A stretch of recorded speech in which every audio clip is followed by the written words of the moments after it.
Welcome to our 2024 Allodium Investment Forum webinar presentation. I'm David Brummelkamp. When you as an individual investor sit down to talk with a so-called financial advisor, are you speaking with someone who is truly objective and disciplined? Does this person have your best interests in mind? Or are you really speaking with a professional salesperson masquerading as a financial planner? In today's financial advisory industry, it can be difficult to separate the sheep from the wolves. Anyone can claim to be a financial advisor, even if that person is highly motivated to sell proprietary life insurance products, unnecessary annuities, or in-house mutual funds. And when conflicts of interest and sales incentives exist, the consumer often loses. Today, we will focus on how to help individual investors to develop a prudent process to select a financial advisor. This is an educational presentation about how you might want to adopt a prudent process for selecting a financial advisor, and it's not intended to provide legal or tax advice or specific investment recommendations. As you probably already know, many individual investors struggle to find a good financial advisor. My presentation today is based on my AdvisorSmart book, and the content of this presentation is my own personal opinion and not necessarily a recommendation from Allodium. Today, I will not talk about financial planning techniques or how to manage your investment portfolio. I will not talk about how to pick stocks, how to develop an asset allocation, or how to rebalance your portfolio. My goal is very much focused on how to help you to get better financial advice. In 2018, I established AdvisorSmart as a new educational company to teach investors how to get better financial advice. To help individual investors with the task of finding a good financial advisor, I've written a new book with the title of AdvisorSmart for the Individual Investor, Your Guide to Selecting a Financial Advisor to Get Better Financial Advice. This is scheduled to be released in the summer of 2024. As a heads up, I have created about a dozen one-page educational resources for you to see in today's presentation. And you can also download all of these AdvisorSmart documents for free on the AdvisorSmart website at advisorsmart.com. There are also about 50 visual images that are included in today's presentation that are available in the images column of the AdvisorSmart website. If you have any questions as we go through today's presentation, please feel free to send me any questions via the chat box in the Zoom application. I will also post my email address in the Zoom chat as well, so you can feel free to send me an email to request any of the specific slides. The PowerPoint slides will be distributed via email to all of the participants in today's presentation. When you write a book, you are wise to consider the audience for your book before you start writing. Here are some of my thoughts about my audience. When I started writing my book, I visualized the average investor. I was hoping to provide some clarity about how to select a financial advisor. Over the years, I've learned that the average investor is fairly confused about financial advisors and how they are compensated. The typical individual investors are often a paired couple, the mom and dad family unit. What do they want? Generally, they're looking for objective and unbiased financial advice. They are looking for honesty, authenticity, fairness, competence, and professionalism from their financial advisor. What do they want to avoid?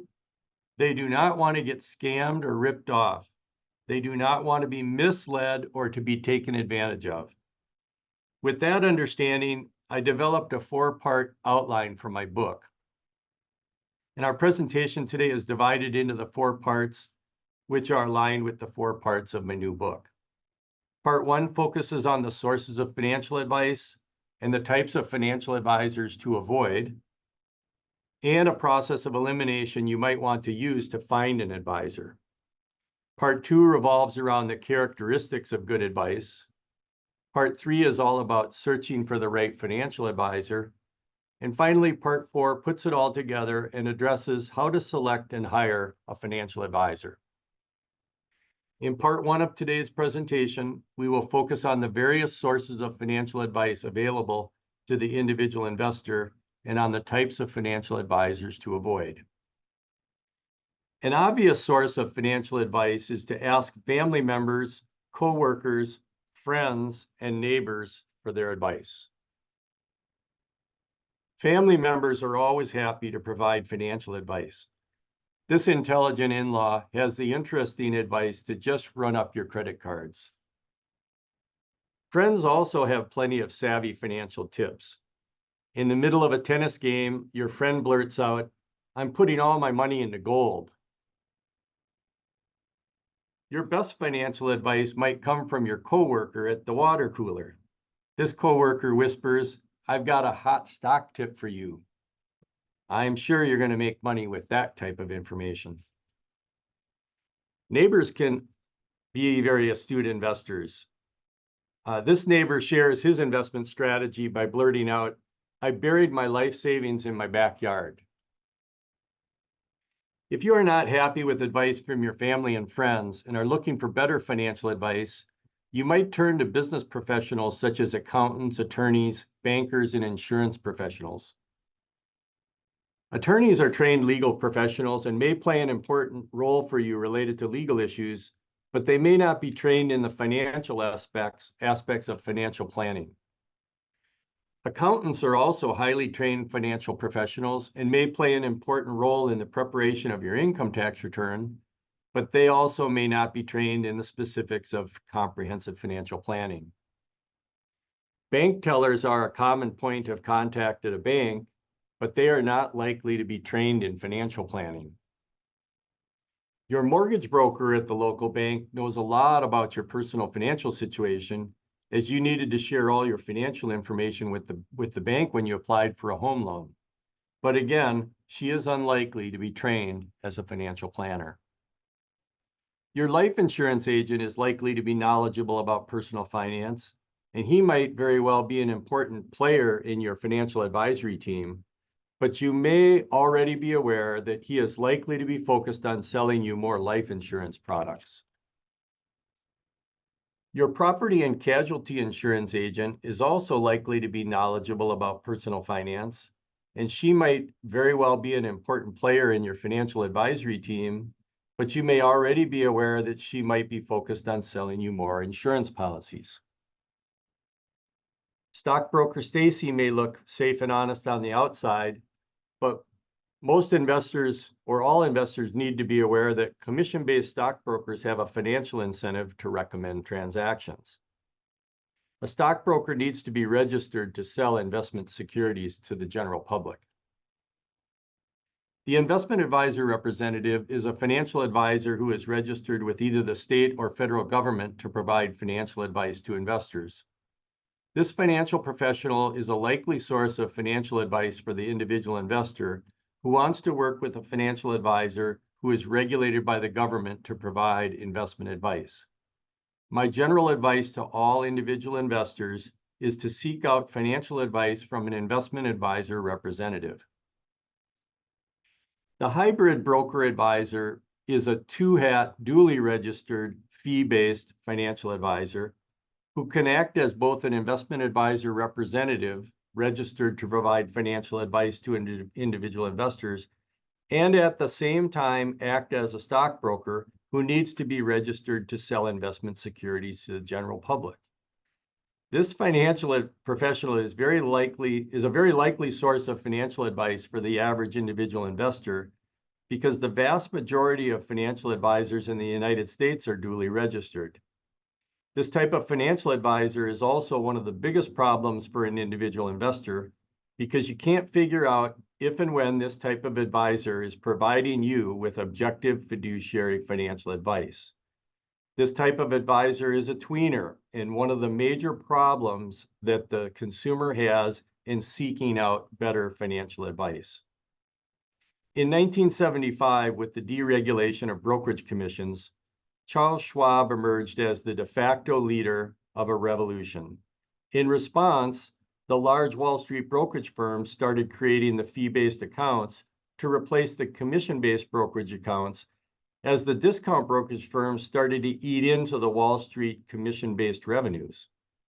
I like to think of the duly registered two-hat fee-based broker advisor as a type of Frankenstein financial advisor created by the brokerage firms as they lost their ability to make money by charging high commissions on brokerage transactions. One of the biggest problems for the individual investor is to determine what type of financial advisor they are looking at. The stockbroker on the left here sells investment securities to the general public, but does not provide a fiduciary standard of care. The investment advisor representative on the right provides investment advice for a fee and provides a fiduciary standard of care. The hybrid two-hat fee-based broker advisor in the middle is a tweener and can sell investment securities and also provide financial advice for a fee, but does not always provide a fiduciary standard of care to the individual investor. It is for this reason that we recommend that investors avoid this type of two-hat financial advisor. All of these various types of professionals working in the banks, brokerage firms, and insurance companies are interested in providing you with advice, though the vast majority of these financial advisors are interested in selling you financial products for sales commissions. Obviously, the sources of financial advice from financial professionals can be confusing and overwhelming for the individual investor. To make matters even more confusing, in addition to the various types of people in your life as sources of advice, such as individual family members, friends, coworkers, neighbors, and business professionals, you can also find financial advice from various information sources. The information sources in the media include television, radio, magazines, newspapers, newsletters, social media, and the internet. With everyone and everything vying for your attention, how can we sort through all the choices to find a source of unbiased financial advice? You might feel like running away from the various sources of financial advice. How can you figure out how to get good financial advice? Today, we will talk about a practical, evidence-based approach to finding better financial advice. Is there a way for us to eliminate some of these sources of financial advice and to focus on a few decisions to help us to select a professionally trained financial planner? Let's start to use a process of elimination to help us to manage the selection of a financial advisor. As we go through today's presentation, please note that I've included a reference to the specific chapter in the AdvisorSmart book that is related to the topic in this slide. You can always look to that specific chapter for more detailed reading on this subject, specific subject in the future. So in this, it'd be chapter 7 is up in the upper right-hand corner in the title. You can see that. To protect yourself from Wall Street media propaganda, we recommend that you first tune out the mainstream media noise, including Wall Street's polished marketing messages. Next, seek out independent sources of information, as opposed to relying on sales pitches from the product providers. And finally, search for fee-only fiduciary advisors who you can trust for objective and unbiased financial advice. It's said that there's no such thing as a free lunch, and that's doubly true when it comes to financial advice. Plenty of people and companies dole out free information, but that information can be tainted by hidden agendas or bias, or unsupported by reliable evidence. Additionally, free financial advice usually fails to consider people's highly personalized situations. Yet during my decades as a financial advisor, I have heard countless stories of people making major financial decisions based on a magazine article or advice from their uncle. Some of these sources may be less than trustworthy. My advice is to avoid building your financial plan based on free advice. The average investor is woefully unprepared. When it comes to Americans' general lack of financial preparedness, a variety of factors are likely at play. For one, we as Americans have a very do-it-yourself approach to life, and that carries over to investing. Another reasons Americans tend to delay investing or retirement planning is because of a general lack of knowledge or feeling overwhelmed or intimidated by the process. A third reason Americans might delay turning to a financial advisor for support is because they are wary of advisors and do not necessarily trust them to act in their best interest. To function as a modern society, we must trust others. It's nearly impossible to gain every skill necessary to live a normal, productive life. We rely on others to perform surgery, fix a car engine, grow and process our food, fix our teeth, and rewire the electricity in our homes. Even if you have the ability to grow a backyard garden or change the oil in your car, you'll likely have to rely on others to assist with a variety of basic tasks. Trust should be a core tenet of every financial institution. Until it is, clients will rightfully continue to be wary of brokerage firms and financial advisors. In our modern world, we have to trust all kinds of people, but we don't have to do it blindly. As an individual investor, I encourage you to place your trust in financial advisors and firms that commit to a culture of transparency, choose fee-only compensation structures, emphasize fiduciary duty, and practice clear communication.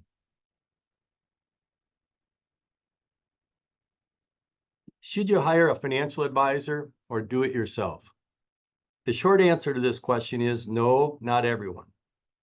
The longer answer is no, but many individuals would benefit from receiving personalized help from an experienced financial advisor. During my career, I've come to realize that people usually fit into one of the following 4 profiles. The first group has no interest in finances, financial planning, or investing.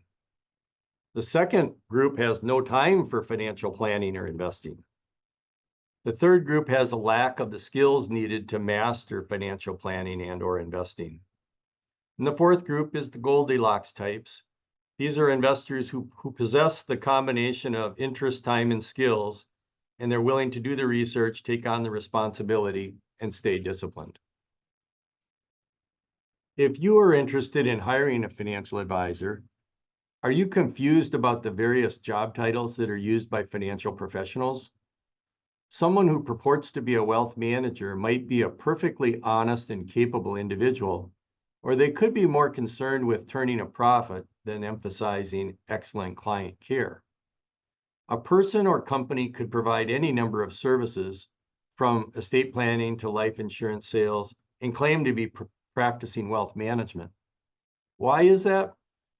Ultimately, the reason wealth management services are so varied is because the term itself doesn't have teeth. No one is regulating the usage of the term or stipulating the requirements to become a wealth manager. You don't have to pass an exam or take an oath or adhere to a certain set of guidelines.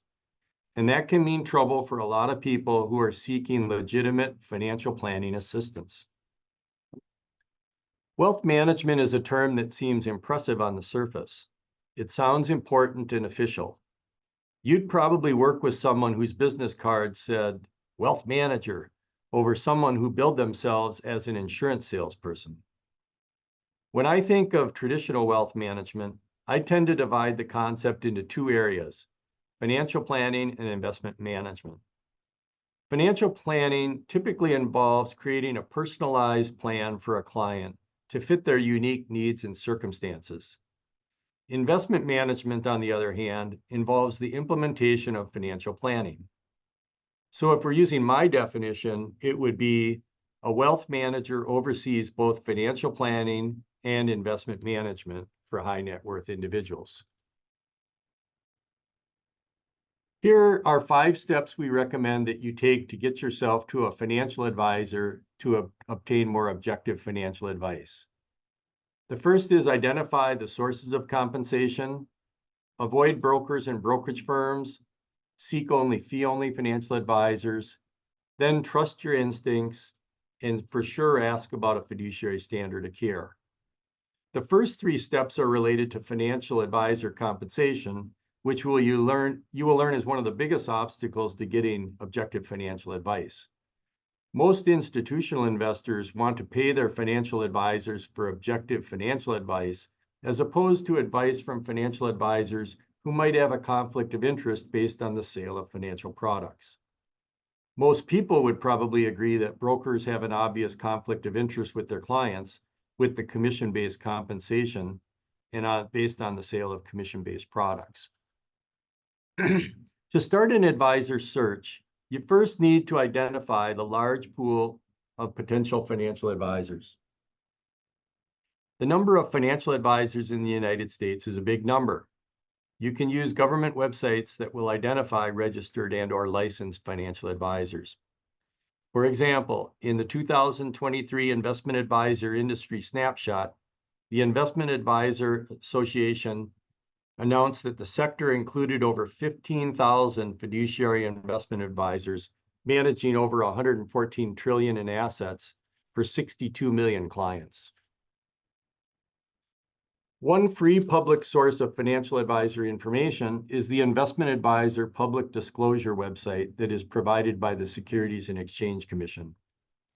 For a complete compilation of investment advisor firms currently registered with the Securities and Exchange Commission, you can download the investment advisor data. You can search for an investment advisor firm on this website and view the registration or reporting form ADV that the advisor has filed. This website will also allow you to search FINRA's broker check system and indicate whether an entity is a brokerage firm. With the large number of financial advisors to consider, we recommend that you adopt a process of elimination. Though many of us are loath to put in the legwork to make database decisions, there are a few notable exceptions. People tend to do their homework when it comes to finding a new job, purchasing a car, or buying a house. Most people realize these are big ticket, high stakes items, and they deserve careful research and attention. An effective way to make major life decisions is to employ the process of elimination method. Essentially, this means eliminating subpar options until you're left with only a handful of good choices. You can start to reduce the pool of potential financial advisors by eliminating the groups of what we would call subpar financial advisors. The first group we would eliminate is the life insurance agent. Have you ever had an experience with a high-pressure life insurance salesperson? If I told you that most life insurance agents do not offer objective financial advice, you'd probably nod and agree. It seems obvious that someone with a license to sell products and plenty of incentives to make a sale would have inherent conflicts of interest. Why then do we continue to make investments with these professional salespeople? Mostly it boils down to a simple reason. These folks and the companies they represent are good at sales. If you want to avoid biased financial advice from product sales professionals, eliminate the life insurance agent from your financial advisor search process. You can further reduce the pool of potential financial advisors by eliminating all financial advisors affiliated with the banks. Even after a number of scandals in recent years, people still tend to trust banks. We largely see banks as a trusted institution, and by extension, we trust the people who work within them. Bankers, tellers, loan officers, mortgage consultants. We trust these individuals to guide our decision-making and offer us practical solutions to our financial needs. I do believe banks serve a valuable purpose, and bank accounts are an absolutely necessary part of any investor's financial portfolio. However, I also believe that banks are best suited for certain financial services and not others. If you're hoping to open a savings or checking account, take out a small business loan, or exchange foreign currency, a bank is a great fit for those services. But if you're hoping to engage in major financial planning, your retirement planning, estate planning, insurance planning, investment planning, a bank may not necessarily serve your needs. Do banks and bankers deserve our full trust when it comes to investment advice? The extent and frequency of legal issues faced by Wall Street firms is high and severe in nature. The bad behavior of banks, especially large banks, goes beyond selling subpar or unsuitable investment products to clients. Criminal activity and shady practices have become pervasive in many different banking departments, from mortgage to insurance. When lists of the top brokers or investment bankers are published, they are often exclusively filled with people representing large companies. Do they really have the consumer's best interests at heart? If we solely looked at these organizations' criminal activities, the answers would be a firm and resounding no. If you want to avoid biased financial advice from bank product sales professionals, eliminate the financial advisors affiliated with the Wall Street banks from your financial advisor search process.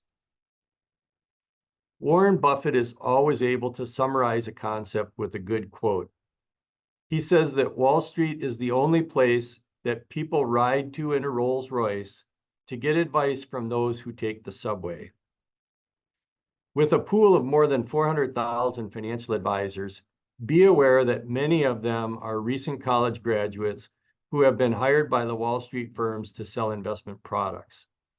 This is not necessarily the best way for you to get unbiased financial advice about your retirement plan assets. Is your financial advisor a top producer?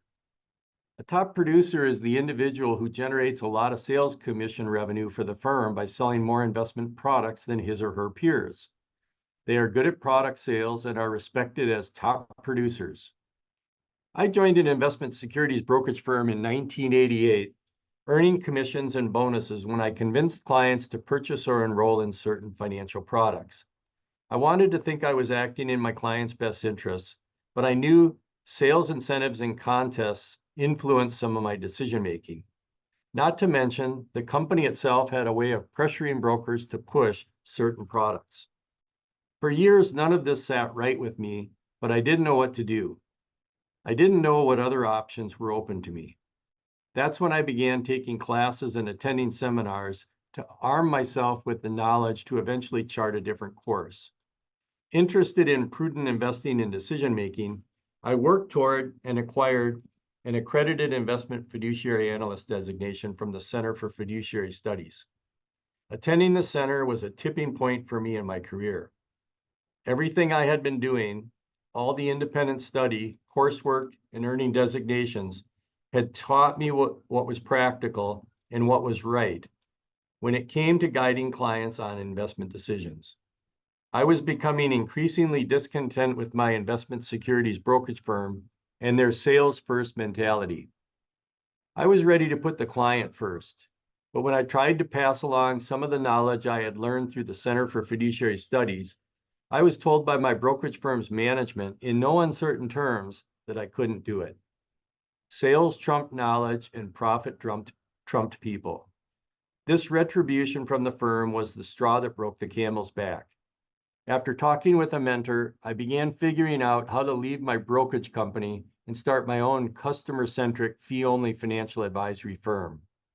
In 2005, I founded Allodium Investment Consultants, and I've been attempting to live out my purpose and passion through this company ever since.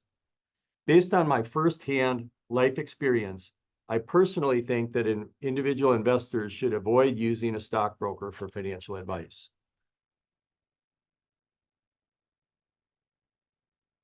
After many years of experience, I finally figured out that financial advisors can be sorted into three distinct categories.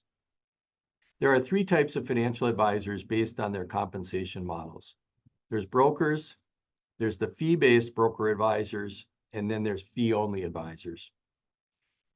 This is an evidence-based approach that allows the individual investor to start a process of elimination of the different groups of licensed brokers and advisors based on their compensation methods. The first evidence-based selection criteria that I would use to eliminate advisors would be based on the specific compensation methods that you would want to avoid. How do we find out who is a broker and who is an advisor? Our first evidence-based quantitative questions would be, how is the financial advisor regulated? And is the financial advisor an investment advisor representative and/or registered with FINRA as a broker? This financial advisor registration chart, which is available on the AdvisorSmart website, summarizes the three main types of financial advisors based on how they are regulated and compensated. In our process of elimination, we will suggest that the investor should avoid the registered representatives of the investment securities brokerage firms and also the duly registered broker advisors who are affiliated with the investment securities brokerage firms. What we are searching for is the investment advisor representative who is registered with the Securities and Exchange Commission to provide investment advice for a fee and is not affiliated with any investment securities brokerage firm. We created this sample process of elimination chart with the factors that we would recommend that an investor use to go through an evidence-based process of elimination. For example, and these are just my examples or samples, factor one is to eliminate firms that are not regulated by the government to provide financial advice. Factor two is to eliminate firms already having been fined for selling toxic investments. Factor three is to eliminate firms selling commission-based bank products. Factor four is to eliminate firms selling commission-based insurance brokerage products. You can find this on the AdvisorSmart website, or always feel free to email me directly if you want me to send you a PDF copy of this slide. Here's another one-page handout available to you on the AdvisorSmart website that highlights the same elimination factors to consider in your process of elimination. A practical way to identify if a financial advisor is a registered representative of a brokerage firm is to look up their name on the Broker Check by FINRA website. You can look up the names of both individual financial advisors and also financial advisory firms on this website. My free bonus tip today is to seek your financial advice from individuals who have not declared personal bankruptcy. Seems like this might be common sense to seek financial advice from successful business professionals, but you would be amazed that not everyone agrees with me on this advice. If you agree with me, a practical way to identify if a financial advisor has ever declared personal bankruptcy is to look up this information on the Broker Check website, which is free to the public. This diagram provides some contrast between the various types of financial advisors based on their methods of compensation. In the middle column, we will focus on the duly registered two-hat broker advisors. We recommend that you eliminate this duly registered two-hat broker advisor from your search because they have a license to sell investment products, which could create a conflict of interest with you as the investor. Hybrid two-hat broker, fee-based broker advisors are financial advisors who work with financial advisory firms that are duly registered as both advisors and brokers at the same time. Nicole Boyson, a full professor of finance and department chair at Northeastern University, wrote a thoughtful white paper in 2019 about the deficiencies of the duly registered financial advisors as it pertains to the fiduciary standard of care that all investors would likely want to experience. She says, as fiduciaries, registered investment advisors must place client interests ahead of their own. Many fiduciaries are dual registered as brokers and have potential conflicts of interest, including revenue sharing from mutual funds, receiving asset-based fees, and transaction-based commissions on the same security, and preferential treatment of affiliated mutual funds. Regulators frequently discipline duly registered broker advisors for these conflicts. Many duly registered broker advisors appear to fall short of the fiduciary standard. Avoiding the duly registered two-hat broker advisory firms will eliminate a lot of financial advisory firms from your search, but you will still be left with a fairly large number of fee-only financial advisory firms to consider. I hate to be crude, but this is an important difference for investors to understand. The fact is that many duly registered two-hat fee-based broker advisors are motivated by the financial compensation systems offered by their brokerage firm parent companies. Based on assets managed, the hybrid two-hat fee-based broker advisors represent the vast majority of investment portfolios managed. Investors should think about this issue clearly and grasp the significance of this reality before deciding to eliminate this large group of financial advisors from their search. Your decision to avoid this large group of two-hat financial advisors from your search will eliminate a lot of potential financial advisors. With all of the negative issues we can see, we think it best to eliminate the hybrid two-hat broker advisors from your search. The duly registered two-hat broker advisory firms can be advisors in the morning and then brokers in the afternoon. This setup is dangerous for the individual investor looking for objective financial advice and might lead to a bait and switch approach using financial advice as the bait and product sales as the switch.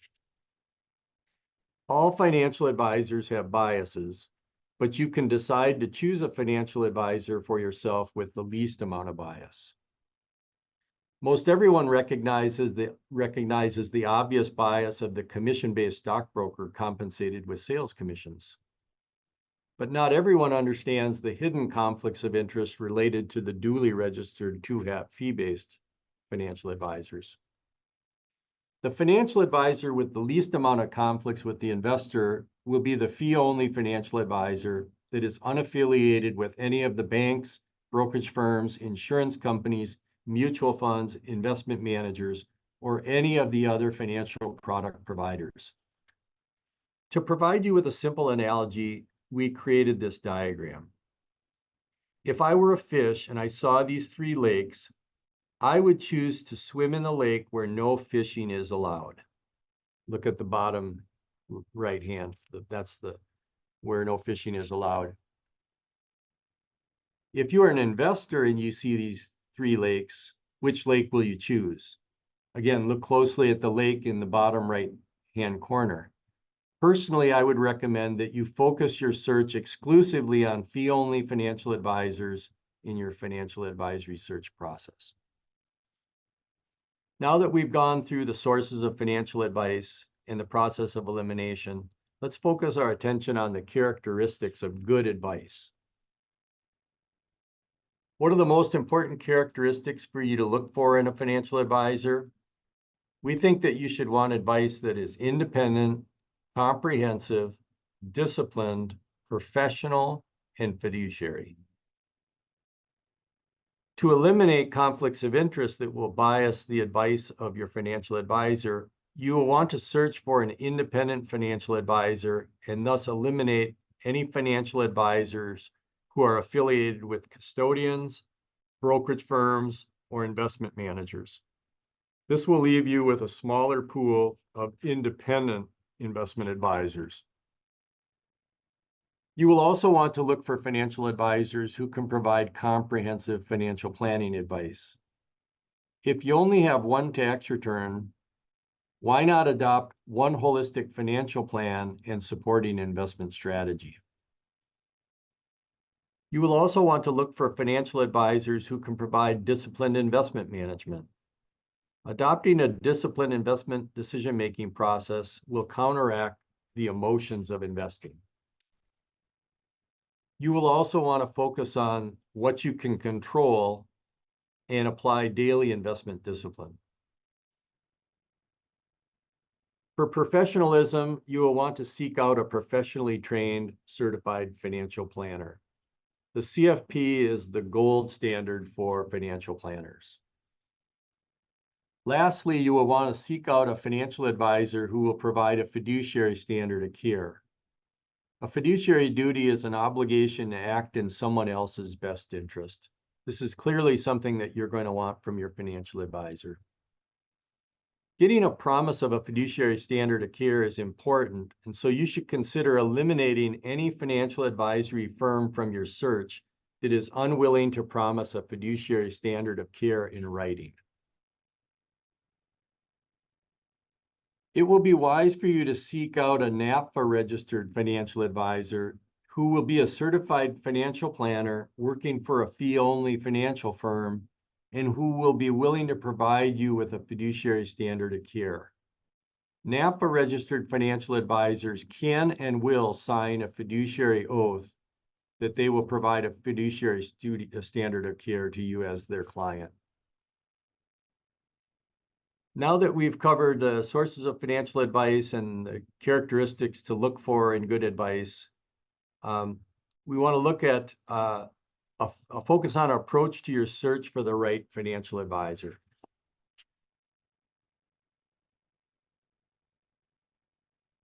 We want you to define your objectives to choose the right financial advisor. One of the ways to look at this is to determine at the front end of the process, what are your needs, what are your wants, and what are nice to haves when it comes to selecting a financial advisor. We have an AdvisorSmart handout, which gives you a template to fill out your needs, wants, and nice to haves. And we also have one that has sample needs, wants, and haves filled in for you. So for example, a need might be you need an independent advisor, you need a certified financial planner, you need a fiduciary oath in writing. Those could also be wants, or they could be nice to haves. We think those would be characteristics that you're looking for that would be needs. The second thing you should look for is a team approach as opposed to a solo advisor. We recommend that you seek out a team approach as opposed to a solo advisor, as the team will be able to provide multiple and complementary skill sets. In searching for the right financial advisor, we look for these great advisor qualities. The first is authenticity, then empathy. The third is process-oriented, curiosity, and integrity. 3 effective steps to follow to find a financial advisor would be, as I said, determine what you need, determine your criteria for the financial advisor, and then use smart, trustworthy databases to sort through the 400,000 financial advisors to get to the ones that you want to work with. As I said before, the best combination is to find a NAPFA-registered financial advisor who is also a member of what we call the Wealth Ramp Matching Program, which I'll talk about a little bit more later. We believe that the 3 best databases to use to find a fee-only financial advisor are the NAPFA Find an Advisor tool, the Fee Only Network, which is an online tool, and then Wealth Ramp, which is a advisor vetting service of fee-only financial advisors. Directories and matching platforms are good, but you need to use them with caution. We would avoid using lead generation platforms like Smart Asset, which will sell your personal financial information as marketing research to be used by other companies.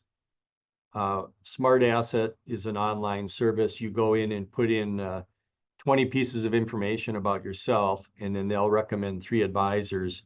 The problem is they will also use that information and sell it to somebody like a car company that might want to sell you a car. That's why we think you should avoid those types of platforms.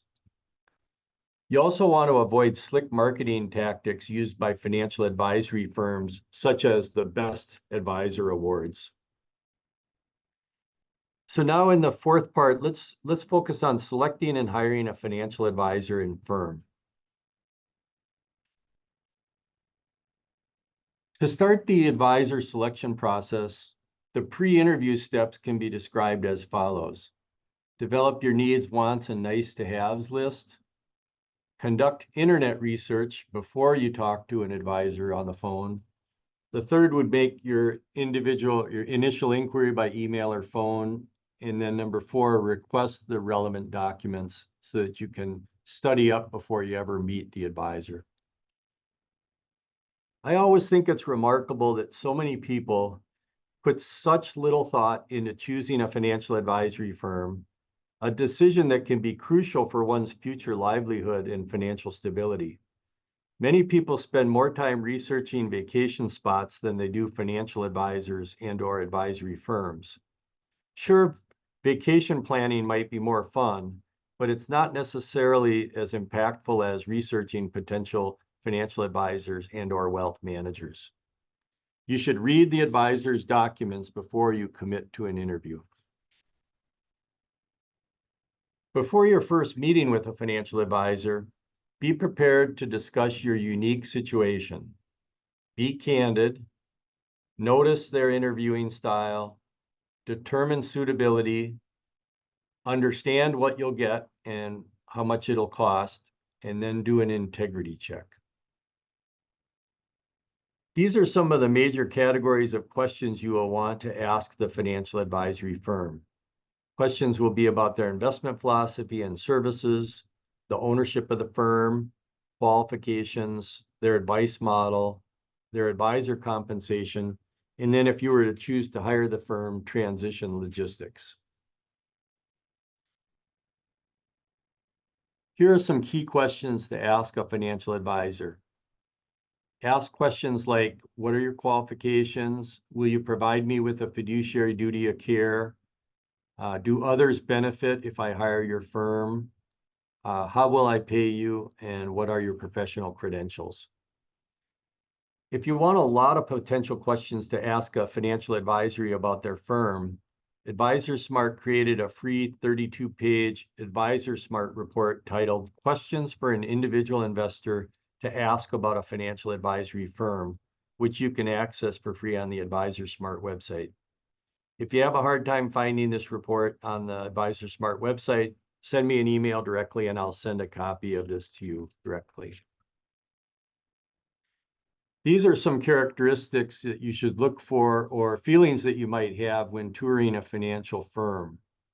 You want to feel security, safety, dignity, confidence, and respect. These are feelings, and so you want to trust your feelings. As we start our process of elimination, a fairly logical first step or first cut was to eliminate the commission-based brokers. Our second step was to eliminate the duly registered two-hat fee-based broker advisors. With those two eliminations, you're going to eliminate about 80 to 85% of all the financial advisors in the United States, leaving about 15% as fee-only financial advisors. Now we will look at how the various compensation models for a fee-only financial advisor might provide another opportunity to eliminate some of the potential fee-only financial advisors left in your search. As fee-only financial advisors can charge their advisory fees using various compensation methods, you may choose to eliminate some of the fee-only financial advisory firms based on their preferred methods of compensation. My question might be, do you have a preference over how you want to pay your financial advisor? Here are some examples of economic biases that you might encounter when selecting a fee-only financial advisor. And it may help to eliminate the fee-only financial advisors who have economic biases that you will want to avoid. For example, in an hourly fee, the advisor charging an hourly fee may want to stretch out the work. The asset-based fee, they may want to manage more money. The retainer fee may want to do less work. And someone charging a flat fee may want to rush the project. So even fee-only financial advisors can have economic biases that the client should be aware of. When you're considering establishing a relationship with a new financial advisor, a decision to collaborate with your significant other on a comprehensive financial plan will tend to yield the best results. Collaborative planning will provide you with better financial advice. If you select a financial planner who can help you with holistic planning, it is in your best interest for both you and your partner to work together on a comprehensive financial plan. Look for a financial advisor who will be happy to collaborate with your other professional advisors. Comprehensive financial advice is enhanced when you have a team of professionals working together to help you with your financial plan. Your financial advisory team should include both internal and external team members. Trust is a core component of the professional relationship between a financial advisor and their client. Without trust, this relationship can deteriorate quickly, and the client will inevitably start turning to other sources of advice or looking for another advisor. When seeking a financial advisor, make sure they are qualified and will provide a fiduciary standard of care. But also pay attention to warmth signals, such as attentive listening, good communication, and a general desire to attend to your best interests. The benefits of a trusted financial advisory relationship are rational decision-making, open communication and honesty, and saving time and money. To summarize, in today's presentation, we've summarized a fairly logical approach to selecting a financial advisor. So now let's talk briefly about how you might be able to help your friends and family members with your newfound knowledge. If we find an outstanding restaurant, doctor, travel destination, or auto mechanic, we naturally feel compelled to pass this information along to our loved ones and acquaintances. In the afterword to my book, Dan Allison shared the following thoughts. He says, I tend to take an optimistic view of humanity. At our core, I believe we are empathetic and want to help our loved ones as best we can. Although connecting someone with a trustworthy financial advisor may seem like a practical, common sense act, it is really an act of love. What is more important than making sure our friends and family members are secure, comfortable, and supported for the rest of their days, no matter what life throws at them? What is a greater gift than giving our loved ones peace of mind? With his thoughts in mind, we developed this diagram that shows two methods for introducing a friend or family member to a good fee-only financial advisor. The indirect method on the right is sharing the name of your financial advisor. This is a common way where someone happy with their financial advisor shares the name of their financial advisor with a loved one. They say, you should call Joe, he's my advisor, he's really great. And that's the introduction. The direct method on the left is a little bit more formal introduction that is an introduction in person, via the phone, or via email. Either method works, but the direct method works better. What I found in the past that one of the best ways is an email introduction so that the advisor knows that the client has made an introduction to their friend or family member. Here are some free one-page AdvisorSmart educational resources that are available to help you to develop a prudent and repeatable process to select a financial advisor. Many of the images shared with you in today's session are available for free download on the AdvisorSmart website. The goal of AdvisorSmart is to help millions of investors to get better financial advice. For suggested resources, here are some links that we have that'll be in the PowerPoint presentation if you want to follow up on this. There's a column on the AdvisorSmart website that has images, and the 50 images that I included in today's PowerPoint presentation are available for free on the AdvisorSmart website. Information about the book that's going to be published this summer is also available on the website, and all of the educational resources on AdvisorSmart are provided free of cost to anyone that wants them. So with that, I would say thank you for attending today's session. And now, if time permits, we'll open it up to any questions from the audience that have been submitted via the online chat. And I don't see any questions yet, but I will type in my email address so that you have that.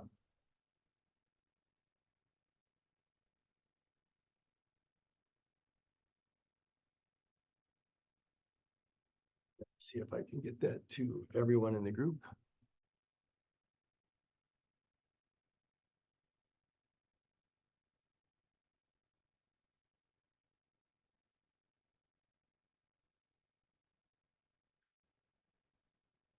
Any questions